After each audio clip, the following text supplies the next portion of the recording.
The great lecture hall of the Galactic Academy on the Sar Prime could hold nearly 2,000 students. Today almost every seat was filled. Species from across the known galaxy sat together in the curved rows that rose up like steps toward the distant ceiling. Small furry creatures sat beside tall scaled beings. Floating gas bag organisms hovered above their assigned seats. Insecto students clicked their mandibles in quiet conversation with their neighbors. At the center of it all stood Professor V.F. Khan. He was a Kethri, which meant he stood on 6 thin legs and had a body like a giant praying mantis. His head was triangular with large compound eyes that could see in nearly every direction. At once, his voice came from a speaker device attached to his thorax. Because Kethri did not have mouths that could form words other species understood, Professor V.F. Khan was famous throughout the academic world. He had spent 300 years studying the most dangerous creatures in the galaxy. His lecture on apex predators was legendary. Students applied years in advance just to attend. They came from every corner of known space to hear him speak. Today was the first day of the new semester, and V-Than felt the familiar excitement in his old bones. He loved this lecture. He had given it perhaps 1,000 times, and each time brought new students with new reactions. It never grew old. Welcome. His speaker crackled to the study of death. A nervous ripple passed through the audience. V-Fan E's Kampang eyes glittered with amusement. He always started this way. Fear was an excellent teacher. Today we begin our examination of the galaxy's apex predators. These are the creatures that sit at the very top of their food chains. They hunt, they kill, they consume, and nothing hunts them in return. He activated the holographic display behind him.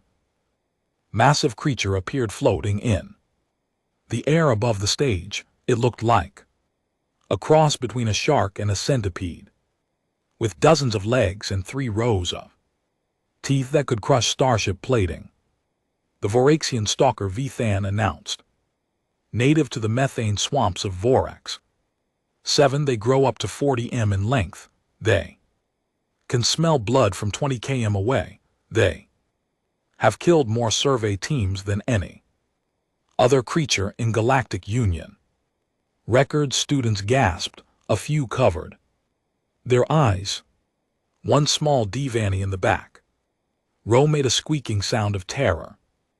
V-Fan continued. He showed them the shard crystalline hunters that killed with focused sonic blasts. He displayed the grow leviathans, creatures so large they could swallow transport ships whole. He presented the crimson terrors of Kith, the silent ones of the nebula colonies, the dreaded spying collectors of the outer rim. Each creature was more frightening than the last. Each had evolved to be the perfect killer on its home world. The students watched with a mixture of horror and fascination as the professor explained how each predator hunted, killed, and fed. In the back row, far from the stage, a human woman sat quietly. Her name was Maya Chen.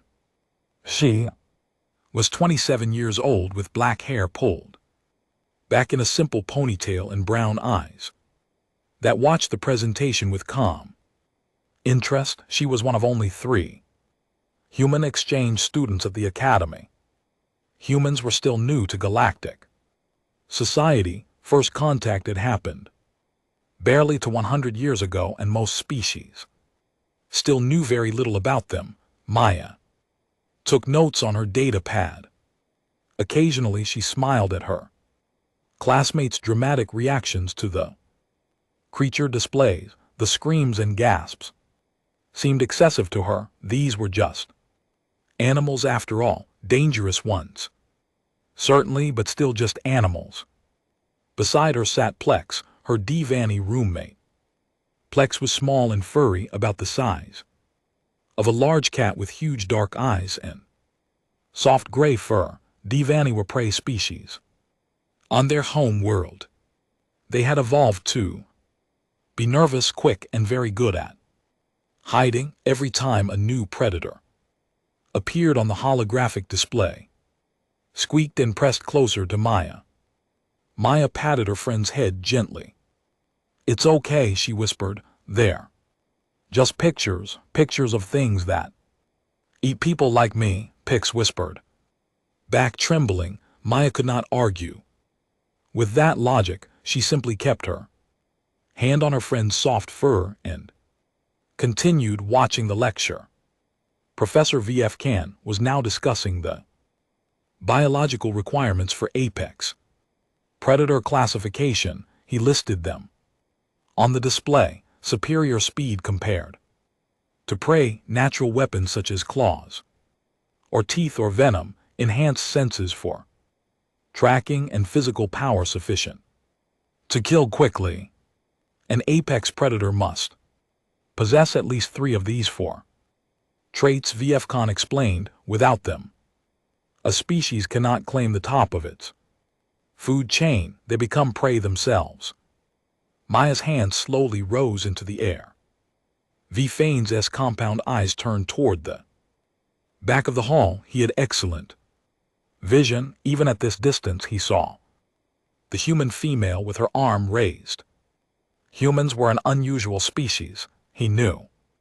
Soft-bodied, relatively slow, without claws or fangs or venom. They had achieved space travel somehow, which suggested intelligence, but they seemed physically unremarkable compared to most galactic species. "Yes," he called out. "The human student, you have a question." Maya stood up, every eye in the lecture hall turned to look at her.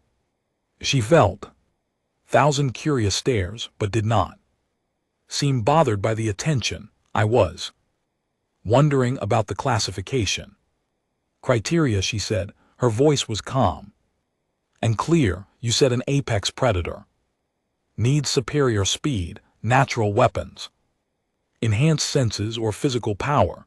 At least 3 of the 4, that is correct," Vithan replied. "Then I'm confused about something. Why aren't humans on your list?" For a moment the lecture hall was completely silent. Then laughter broke out, shittering, clicking, squeaking sounds of amusement from dozens of different species. The idea of humans as apex predators seemed absurd to everyone present. Even Professor Vithan's mandibles clicked in what passed for laughter among his kind. It was not cruel laughter, merely surprised. The human seemed serious, but her question was clearly based on a misunderstanding. "I appreciate your species pride," V.F. Khan said kindly, "but my list catalogs apex predators, top of food chain hunters who evolved as the dominant killers on their worlds. Humans are classified as persistence adapted omnivores. You evolved to eat plants and scavenge meat when available. Your bodies show adaptations for endurance rather than hunting. No natural weapons, no claws, soft skin that cuts easily, relatively dull senses compared to true predators." Maya did not sit down. "With respect, Professor, I think that classification is incomplete." More laughter from the crowd. Ari student near the front called out, "Humans eat vegetables. My grandmother's pet could kill a human." Maya's expression did not change. She simply waited for the laughter to die down. Professor V.F. Can raised one of his 4 legs for silence. He was curious now. The human showed no embarrassment, no anger at being laughed at. She simply stood there with calm patience, waiting to speak. There was something in her stillness that caught his attention. Very well, he said, if you believe you have additional data that I should consider, please share it. I am always willing to learn, Maya nodded. May I approach the stage? I'd like to use the holographic display. Whispers spread through the audience. This was unusual. Students did not typically take over the professor's presentation, but V-Fan was intrigued. He gestured with one thin leg, inviting her forward. Maya made her way down the long stairs toward the stage. She moved without hurrying. Her steps were steady and even. Plex watched her go with wide, worried eyes. The lecture hall fell quiet as Maya reached the stage and turned to face the crowd. 2,000 alien faces looked back at her, some curious, some amused, some dismissive, none afraid that would change soon enough. Maya accessed the holographic display and pulled up an image of Earth. The blue-green planet floated above the stage, beautiful and peaceful looking. This is my home world, she said. It's classified in your databases as a class for world, moderate gravity, oxygen, nitrogen, atmosphere, extensive liquid, water. Your records call it generally temperate with some extreme zones. It sounds pleasant, doesn't it? A few students murmured agreement. Your records are wrong, Maya said, or rather, they're incomplete. Let me show you what Earth is really like, and then let me tell you what humans actually are. She touched the display, and the image of Earth began to change. Weather patterns appeared, disaster zones lit up. Predator territories were marked in red. 70% of our planet is covered in water.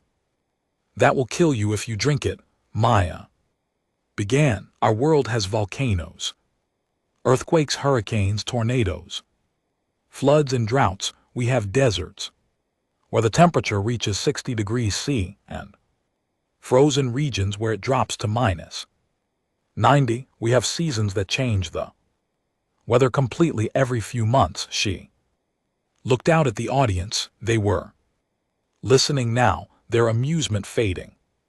And then there are the other animals. She continued.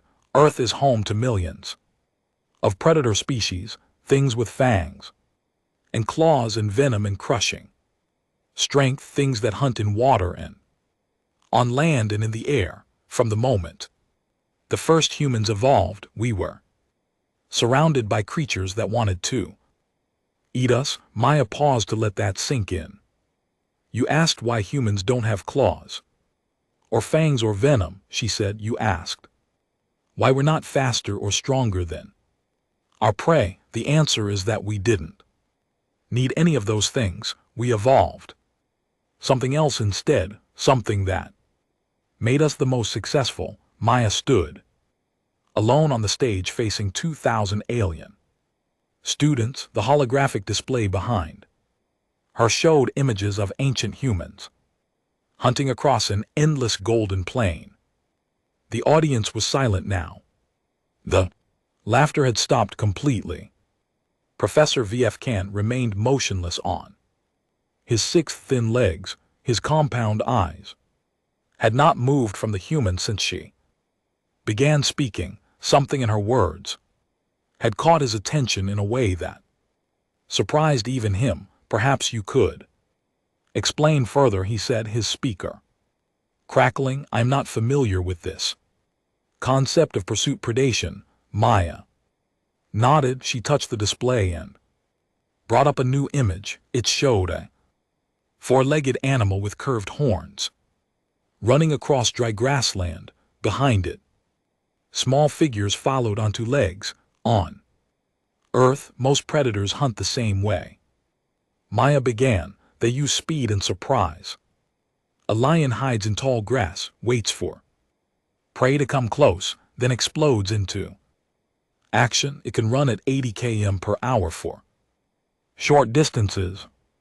If it catches its prey in the first minute, it eats. If it Doesn't the prey escapes, the hunt is over. She changed the image. Now it showed the same horned animal, still running but clearly exhausted. Foam dripped from its mouth, its legs trembled with each step. Behind it the human figures were closer now. They walked steadily, not running, not rushing. Humans hunt differently, Maya said. We don't sprint, we don't ambush. We simply follow, hour after hour, day after day. If necessary, our prey runs until it cannot run anymore, and we are always right behind it. Ari student raised a trembling appendage. But how? You said humans are not faster than their prey. We're not, Ma agreed. Human cannot outrun a horse or an antelope or a deer in a short race. But here's what your classification data doesn't mention. Humans can outrun anything on our planet over long distances, anything at all. She pulled up biological data on the display. Charts and diagrams appeared showing human physiology. Most animals cool themselves by panting, she explained. They have fur or thick skin that traps heat. When they run, their body temperature rises quickly. They must stop to rest and cool down, or they will die from overheating. Their muscles fill with waste products that cause pain and weakness. They need time to recover. Maya touched her own arm. Human sweat. Our entire body is covered in millions of tiny glands that release water onto our skin. As the water evaporates, it carries heat away from our body. We can run for hours without overheating. We can run in temperatures that would kill almost any other creature from heat exhaustion. The audience was very quiet. Many students were leaning forward in their seats, listening carefully. Our breathing is also different, Maya continued.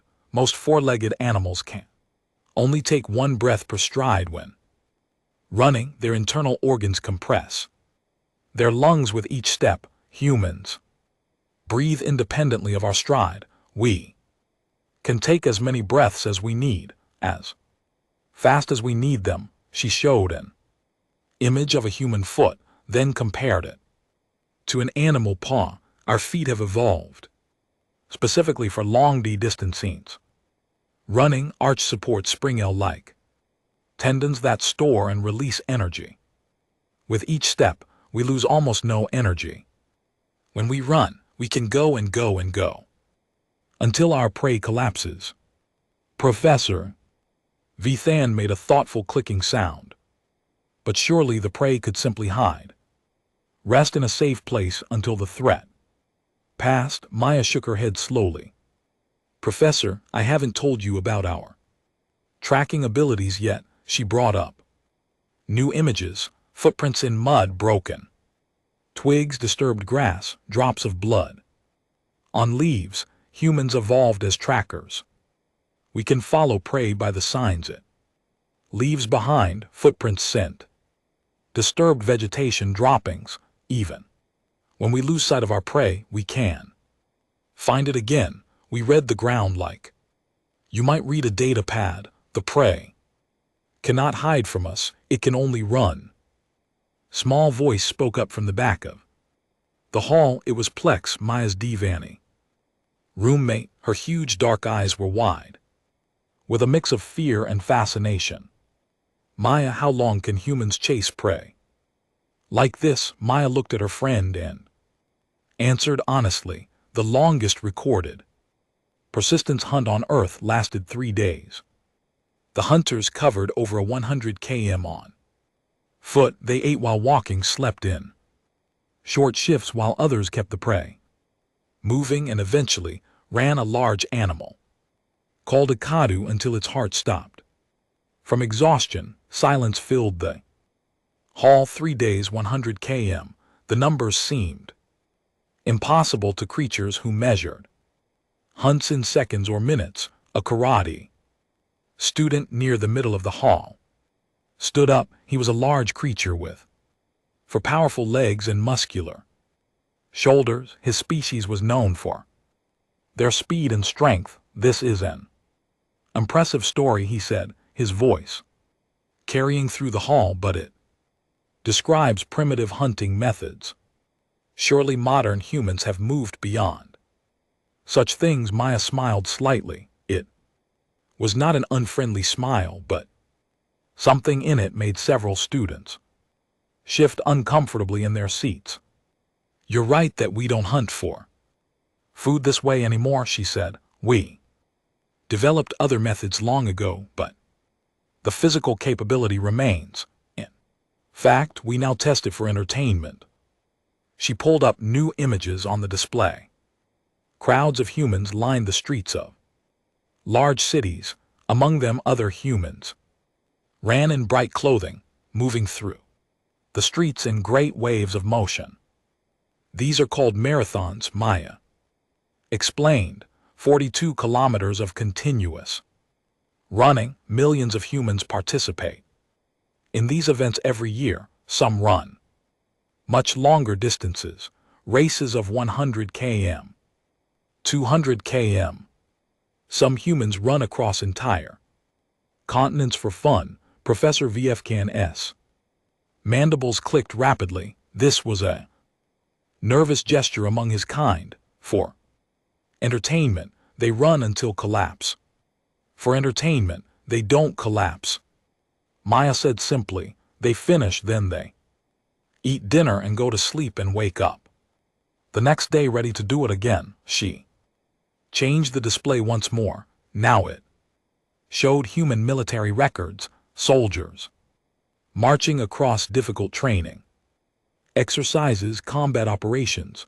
Modern human military forces trained specifically for this capability. Our soldiers carry heavy equipment and march for dozens of kilometers per day through all kinds of terrain, jungle, desert, mountain, Arctic. They train until their bodies can move continuously for days without rest. A Tassari student raised her voice. But what about your other predator traits? You have no claws, no fangs. Your senses are supposedly dull compared to true predators. Maya nodded. That's true. Our individual senses aren't remarkable, but let me tell you about human adaptations that don't appear in your standard biological databases. She pulled up an image of a human eye. Our vision is better than you might think. We evolved as daytime hunters, so we see colors extremely well. This helps us track blood trails, spot ripe fruit, notice subtle changes in our environment. More importantly, our eyes face forward and work together. This gives us excellent depth perception. We can throw objects with great accuracy. The display showed ancient humans throwing spears, modern humans throwing balls, athletes launching javelins great distances. No other species on Earth throws like humans do. Maya said. Our shoulders rotate in a unique way that allows us to put tremendous force behind thrown objects. We developed weapons not because we were weak, but because our bodies were already built to use them. Spears, bows, guns, all extensions of our natural throwing ability. She continued. Our hearing is adequate, but our real advantage is pattern recognition. Human brains evolved to find meaning in chaos. We see faces in random shapes. We notice movement. Dense forest. We spot the predator hiding in the grass before it spots us. This is how we survived being surrounded by creatures that wanted to eat us. A soft murmur spread through the audience.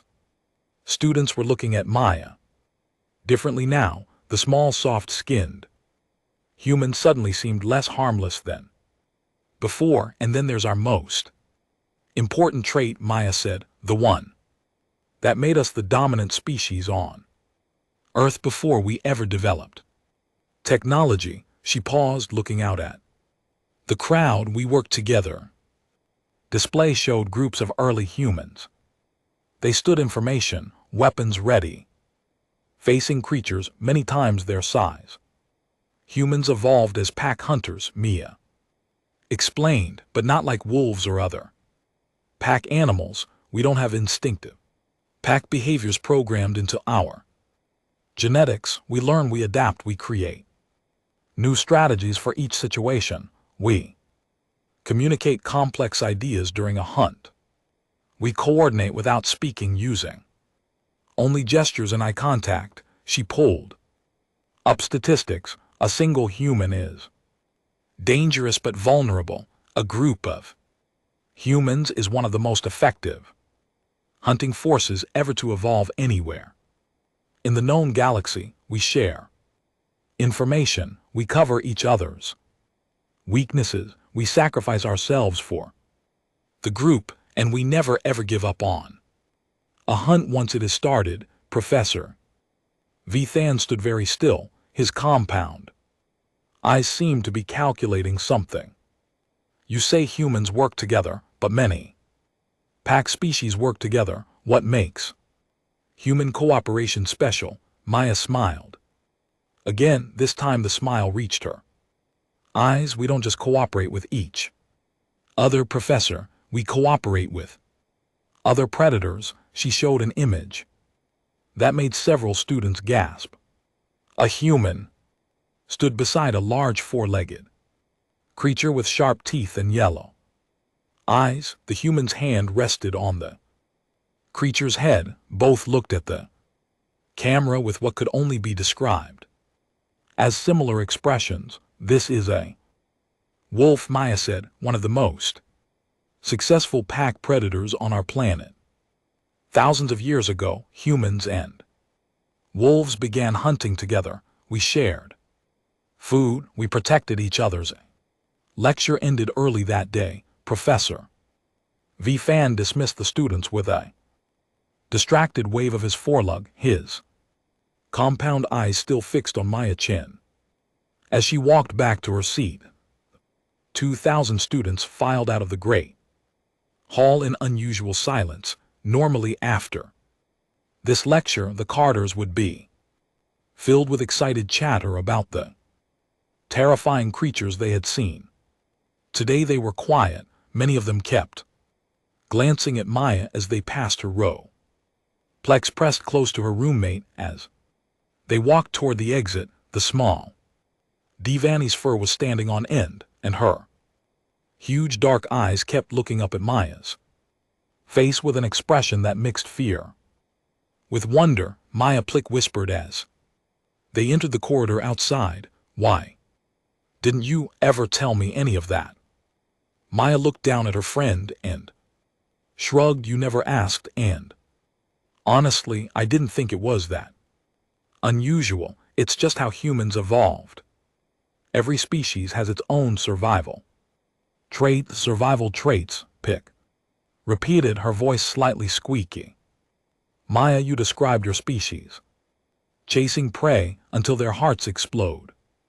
You talked about making friends with wolf monsters. You called running a 100 km entertainment. Maya smiled gently. I didn't mean to scare you. I'm not scared, Plick said quickly. Then she paused. Okay, I'm a little scared, but also impressed and confused. You don't seem like a terrifying persistence predator. You share your snacks with me. You carry me when my legs get tired. You sing silly songs when I can't sleep.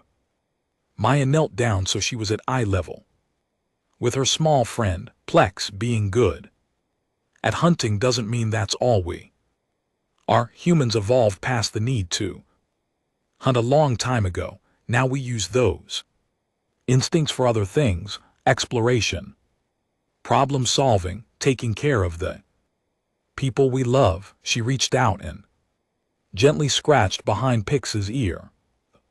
Way she knew the Dorvani liked. You're my friend. You're part of my pack now. That means I would walk 1,000 km to Keep you safe. Pix's nose twitched. Promise you won't chase me until my heart stops. Maya laughed a warm sound. That drew looks from passing students. I promise. They walked together through the winding corridors of the academy. The Galactic Academy on the Sar Prime was ancient, built over thousands of years by dozens of different species. Some sections had high ceilings and wide passages for the larger races. Other sections were cramped tunnels barely big enough for creatures Plex's size. The architecture made no sense to newcomers, but Maya had learned to navigate it over the past year. As they walked, other students whispered and pointed. Word had spread quickly through the academy about what had happened in the lecture hall. The human who had challenged the famous Professor V. Fan, the human who had claimed her species was one of the most dangerous in the galaxy. Some students looked at Maya with new respect, others with fear, a few with open skepticism. Karate student blocked their path as they rounded a corner. It was the same one who had challenged Mia's claims in the lecture hall. He was large and muscular, standing on four powerful legs, with arms that could crush stone. His species was known throughout the galaxy for their physical strength and competitive nature. He said, looking down at Maya, I don't believe your stories. Maya stopped walking. She didn't seem worried or intimidated. She simply looked up at the much larger creature with calm, steady eyes. Which part don't you believe? She asked politely. All of it. Humans are small and weak. You have no claws, no armor, no venom. I could break you in half with one hand. He flexed his massive arm to demonstrate. You expect me to believe your species is some kind of super predator? It's ridiculous. Pix pressed against Maya's leg, trembling. Other students stopped to watch the confrontation. Maya didn't step back. She didn't seem frightened at all. I wasn't asking you to believe anything.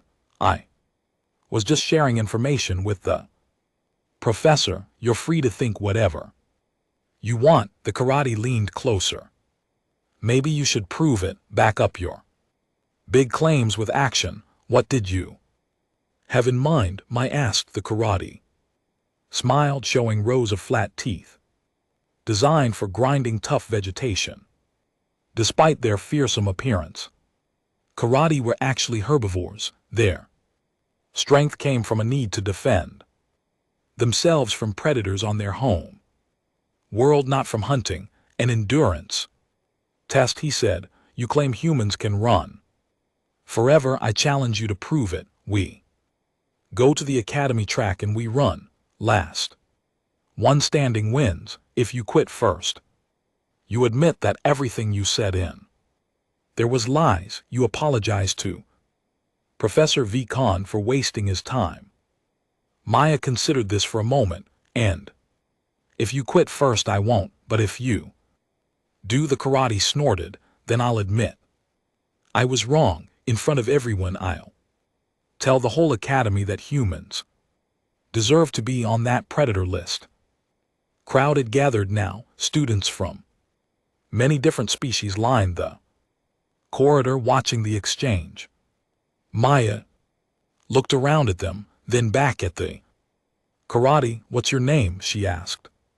K, he replied proudly. Core of the mountain runners. My people are known for our endurance. We migrate hundreds of kilometers across our home world each season. Maya nodded slowly. Core, I don't want to embarrass you in front of your classmates. You seem like a decent person. Why don't we just agree to disagree and go our separate ways? Core laughed loudly. Embarrass me, little human. I'm giving you a chance to back out gracefully. Take it. No one will blame you. Everyone knows your species is fragile. Mia's expression didn't Change, but something shifted in her eyes. It was subtle, almost invisible.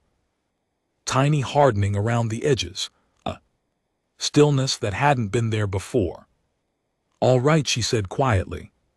"I accept your challenge," the crowd murmured with excitement. Core looked pleased with himself. "Good, we start in 1 hour. Meet me at the main athletics track." He walked away, his heavy steps echoing through the corridor. His friends followed, congratulating him on what they clearly expected to be an easy victory. Pix tugged at Mia's sleeve.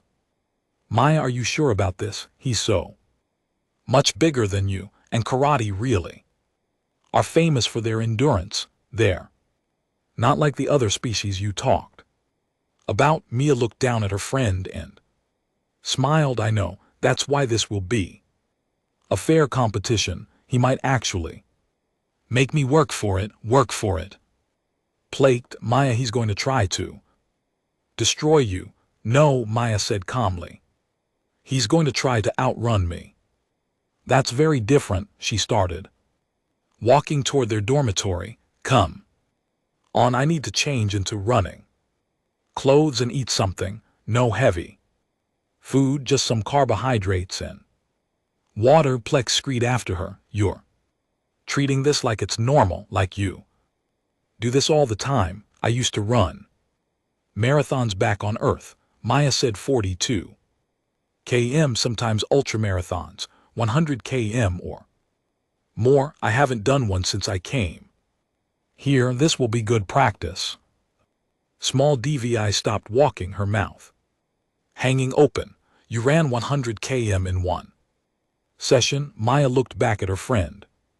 "My personal record is 22 hours of continuous movement.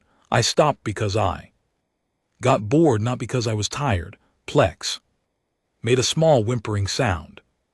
News of the challenge spread through the academy like fire. By the time Maya arrived at the athletics track an hour later, hundreds of students had gathered to watch. They sat in the observation areas surrounding the track, a large indoor facility designed to accommodate species of all sizes and movement styles. Core was already there, stretching his four powerful legs and warming up his muscles. His friends surrounded him, offering encouragement and advice. When he saw Maya approach in her simple running clothes, he laughed. "I was starting to think you might not show up," he called out. Maya walked to the starting line without responding. She did a few simple stretches, rolling her shoulders and loosening her legs. Her movements were relaxed, almost casual.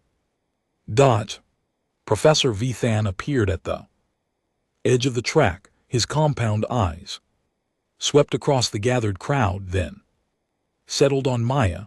"I heard about this challenge," he said, his speaker crackling. "I came to observe for scientific purposes." Maya nodded to him respectfully. "You're welcome to watch."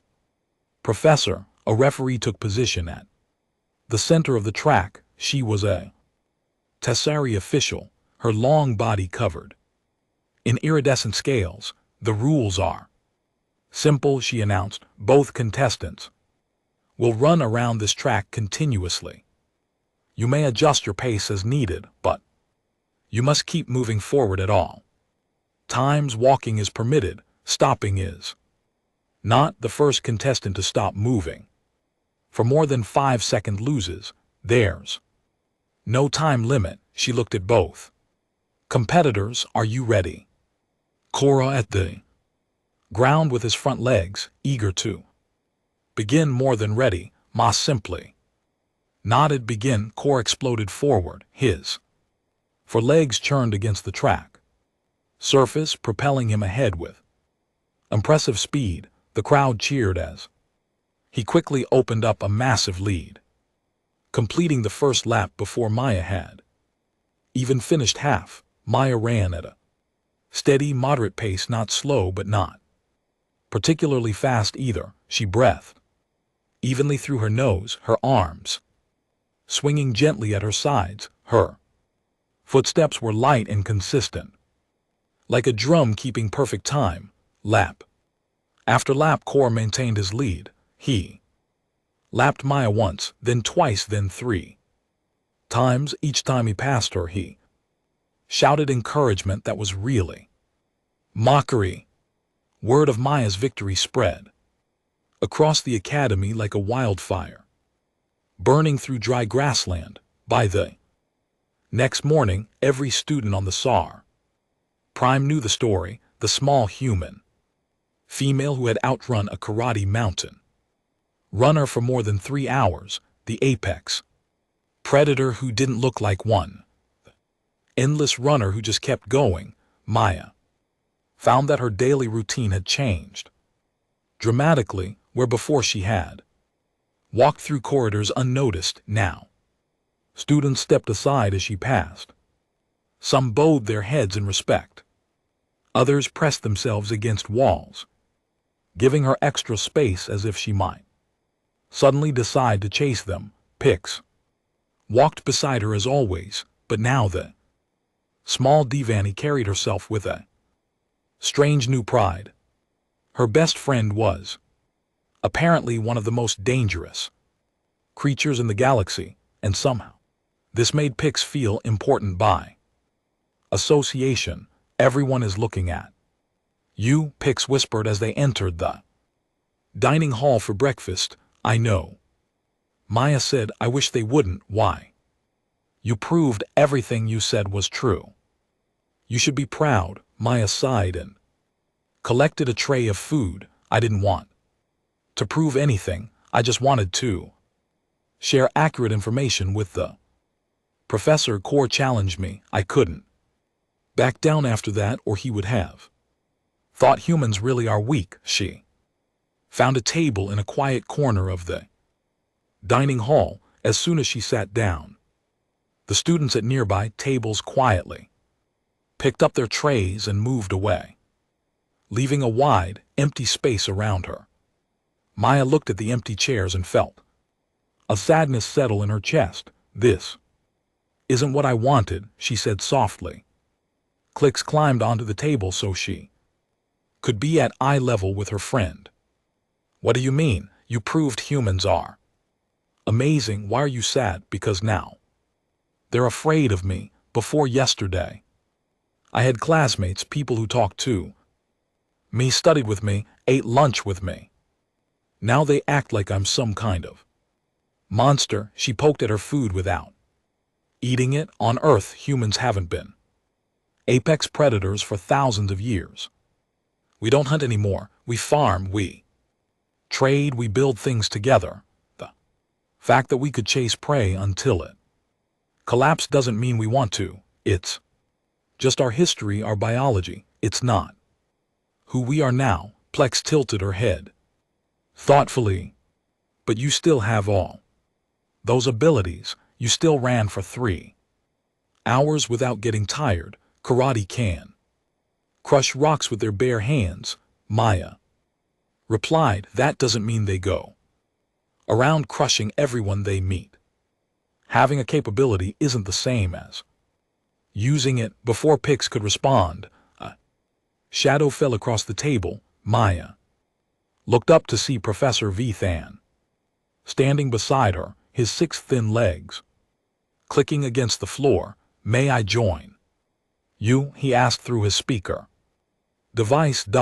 Maya gestured to an empty chair. Of course, Professor Vfkan's body wasn't designed for sitting in chairs, but he arranged his legs to rest beside the table in a way that seemed comfortable. His compound eyes studied Maya's face with obvious curiosity. I have been thinking about what you showed us yesterday, he said. Both in my lecture hall and on the track, I have many questions. I'll answer what I can. The professor's mandibles clicked thoughtfully. The other students fear you now. I observed it when you entered. They give you space. They avoid eye Contact, they show submission behavior. Maya nodded sadly. I noticed, does this trouble you very much? Vithan made a sound that his translator rendered as a contemplative hum. This is interesting. To me, a true apex predator would enjoy such fear. It would confirm their dominance. The fact that you are troubled by it suggests something I did not expect. What's that, Professor? That humans may be more than predators. Your biological heritage does not define your current behavior. He paused. I have done additional research since yesterday. I accessed records of human history that are available in the galactic databases. What I found was disturbing. Maya's expression grew cautious. Disturbing how your species has fought many wars against itself, millions of deaths in single conflicts. You developed weapons that could destroy entire cities in moments. Your history is filled with violence and conquest. VFK Khan's compound eyes seem to focus more intently on her face, and yet you also show tremendous capacity for compassion. You care for your sick and elderly. You adopt orphaned young from other species. You create art and music and stories. You form bonds of love that last entire lifetimes. He leaned closer. You are a contradiction, Maya Chen, a predator that also nurtures, a killer that also heals. How is this possible? Maya was quiet for a long moment. When she spoke, her voice was soft. Professor, do you know why humans became the dominant species on Earth? Your persistence, hunting abilities. I assumed that's part of it, but that just made us good hunters. What made us dominant was something else entirely. She looked down at her hands. We learned to choose when to be predators and when to be something else. She continued. On Earth there were other species that were faster than us, stronger than us, better armed than us, but they only knew one way to exist. They were predators all the time, or prey all the time. Humans learned to be different things at different times. We could hunt when we needed to, defend when we needed to, cooperate when we needed to. We became adaptable in a way no other species on our planet had ever achieved. Plex, who had been listening, quietly spoke up. So you can turn off being a predator? Maya smiled at her friend. Not exactly. It's more like we can decide what to do with our predator instincts. Instead of using them to chase prey, we use them for other things, solving problems, pursuing goals, protecting the people we love. She looked back at the professor. When I ran against Core yesterday, I wasn't hunting him. I wasn't trying to hurt him. I was just showing him what humans can do. And when he fell, my first instinct wasn't to attack. It was to help him. VFCAN was silent, processing this information. This is what makes humans unusual. Maya continued. We have all the biological tools of apex predators, but we also developed empathy, strong empathy, the kind that lets us feel what others feel. We can look at a prey animal and choose not to eat it because we sense its fear and it makes us uncomfortable. We can look at a predator and choose to befriend it instead of fight it. The professor made another contemplative sound. The records I found mention that humans keep other predators as companions, not as hunting partners, but as family members. That's right. We call them pets, dogs, cats, even large predators. Sometimes we form emotional bonds with them. We care for them. We mourn when they die. This is unprecedented in my research. VFK Khan said, I have never encountered another apex predator species that form such bonds with potential competitors, Maya nodded. It confused the first alien species we met too. They couldn't understand why we would keep animals in our homes that served no practical purpose. We had to explain that companionship is the purpose, love is the purpose. She glanced around the dining hall at the students who were still keeping their distance. That's why it makes me sad that everyone is afraid. Now I don't want to be feared. I want to have friends. I want to be part of a community. That's what humans really are. Professor, we're pack animals that extend our pack to include anyone who will accept us. V-Fan stood up slowly, his 6 legs unfolding beneath him. I believe I understand now. May I share something with you, Maya-chan? Of course, when I first saw you in my lecture hall, I dismissed you as insignificant, a soft creature without natural weapons or defenses. When you challenged my classification, I expected nothing of value from your presentation. I was wrong. His compound eyes seemed to soften somehow. You are not what I expected a predator to be. You are something new, something I have never studied before, a species that evolved to be the most persistent hunters in the galaxy but chose to become something more. This is fascinating to me. Maya smiled, a warm expression that transformed her face. Thank you, Professor, that means a lot. V-Fan turned to leave, then paused. I will be revising my lecture significantly.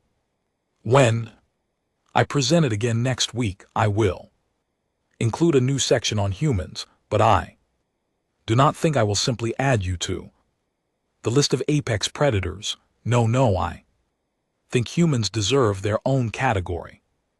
Apex predator by biology, something far more interesting by choice. He clipped his mandibles in what Maya had learned was a gesture of respect among his species. I will need to create a new term, perhaps apex adapter or choice predator. I will give it more thought. He walked away, his thin legs carrying him smoothly through the dining hall. Pix watched him go, then looked at Maya with her huge dark eyes. That was amazing, Maya. He respects you now. Really respects you. I think he does. Mia agreed, and the other students will come around too. Once they see that you're not going to chase them down and eat them. Mia laughed, and the sound carried across the dining hall. A few nearby students looked up, startled by the warmth in it. This was not the sound they expected from a terrifying persistence predator. No, Maya said, still chuckling. I'm definitely not going to eat anyone, not even Theory, who called you a vegetable eater yesterday. Not even him, although I might make him run a few laps with me someday just to prove a point. Plex made a small squeaking sound that Maya had learned was Divani laughter. I think that would be more terrifying than eating him. Maya grinned. Maybe, but it would be a lot more fun. At the other end of the dining hall, a group of students watched the human laugh with her small furry companion. 1 week had passed since Maya's race against Core. In that time, everything at the academy had changed, and nothing had changed at all. The great lecture hall was full again. Every seat was occupied. Students from dozens of species packed the curved rows that rose toward the distant ceiling. But this time the atmosphere was different. This time they had not come to be frightened by monsters from distant worlds. They had come to learn something new about a monster that walked among them every day. Professor V-Fan stood at the center of the stage. His compound eyes swept across the Assembled crowd, pausing briefly on the back row where Maya sat with Plex. Other students sat close to her now, not pressed against her, as Blix did, but near enough to show they were not afraid. Welcome, the professors.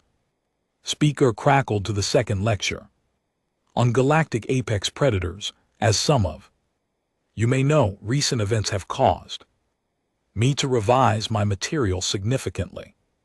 He activated the holographic display.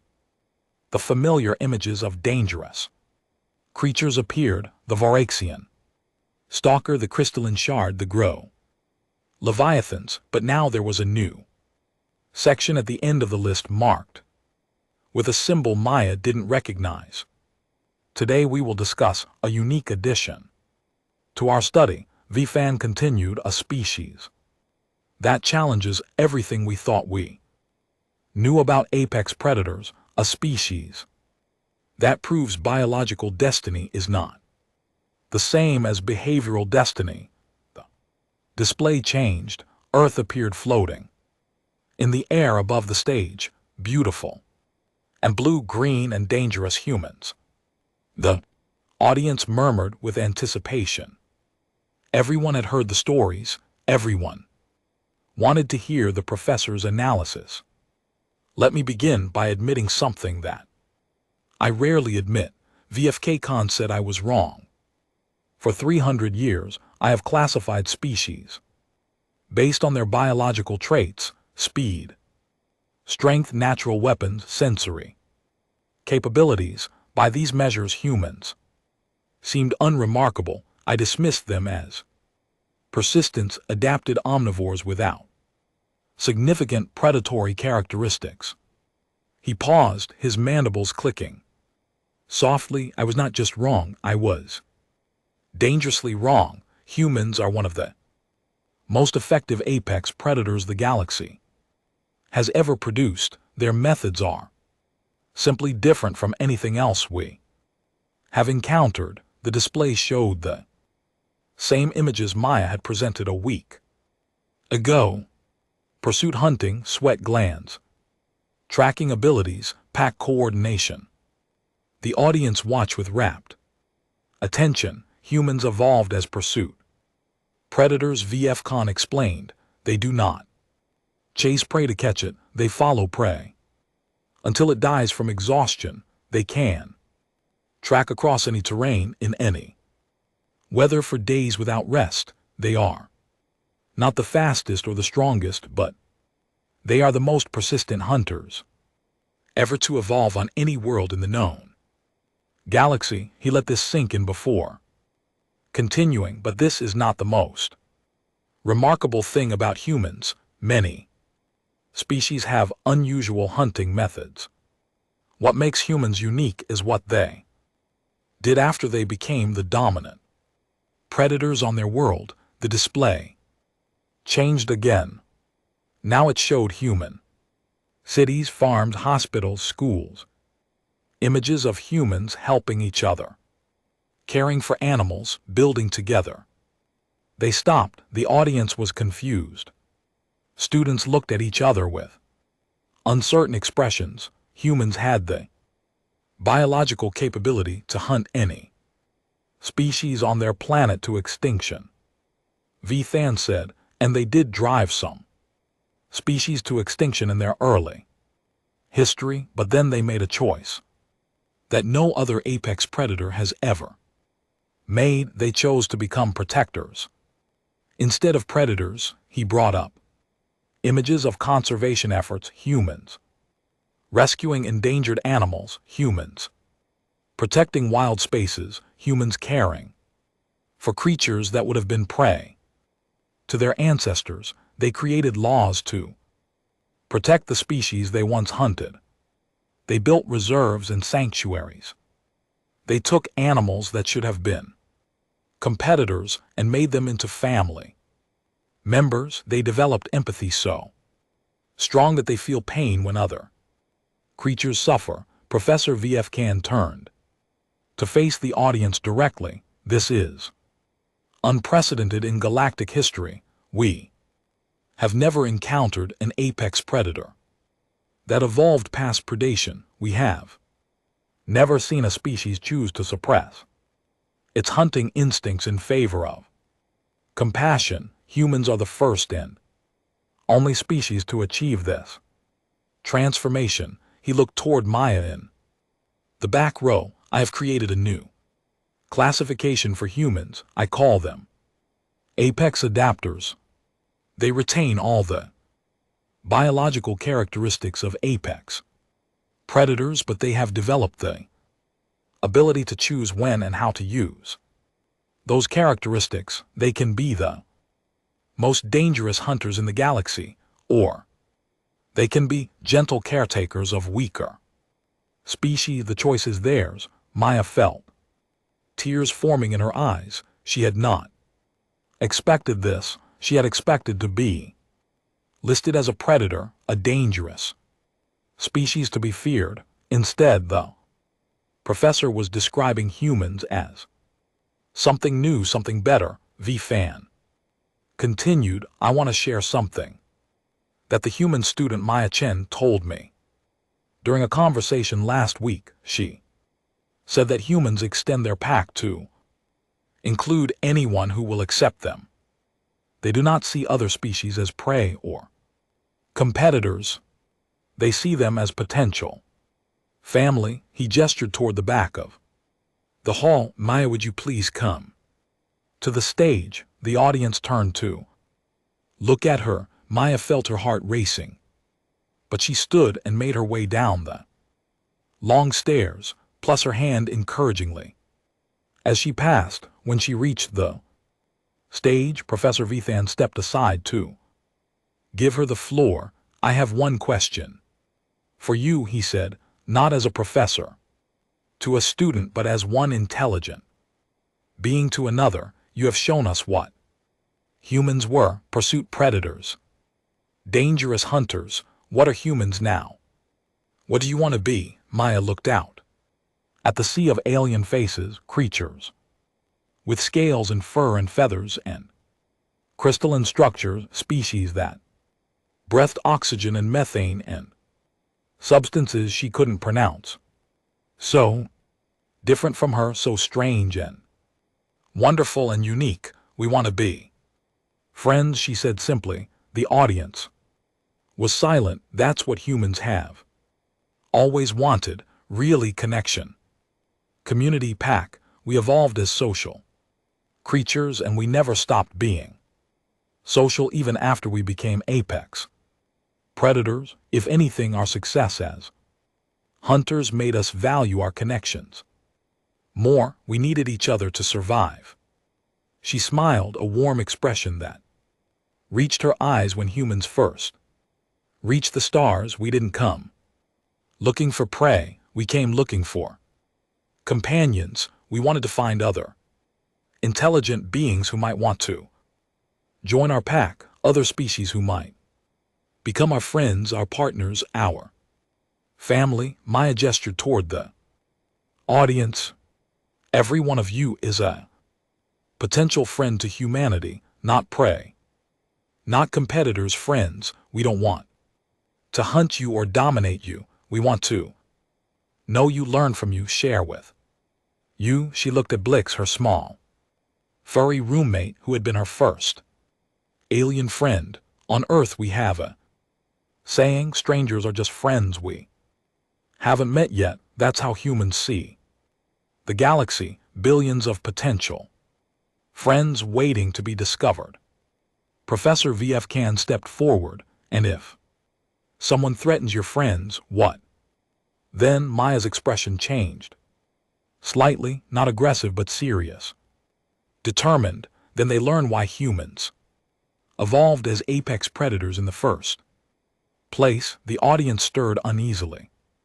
There was something in Mia's voice, in her steady gaze, that reminded them of what she truly was beneath the friendly surface. Humans protect their pack, Maya said quietly. We always have, we always will. If you threaten the people we love, we will chase you, we will track you, we will follow you across any Distance for any length of time until we catch you. That part of us never went away. We just learned to use it for protection instead of hunting. She softened her voice again. But that's the key difference, isn't it? We don't want to hurt anyone. We don't want to chase anyone. We want to have friends and families and peaceful lives. The pursuit predator inside us only wakes up when someone threatens the ones we love.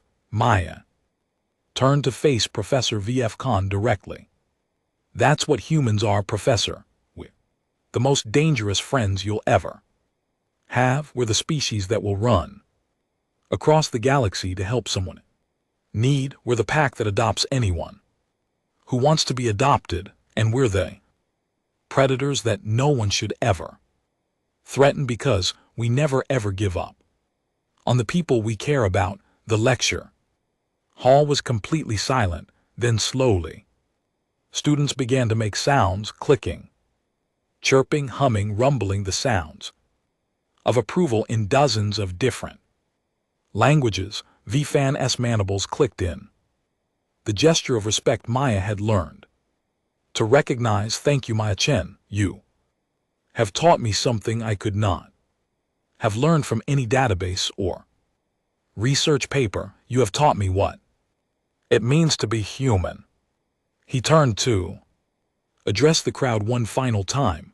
Let this be recorded in the academic archives. Humans are hereby classified as apex adapters, the only known species to evolve past pure predation into a state of chosen compassion. They represent a new category of intelligent life, dangerous by nature, peaceful by choice, and fiercely protective of anyone they consider family. He paused, then added something that made Mia's heart swell with hope. The Galactic Union should consider itself fortunate that humans chose to be our friends.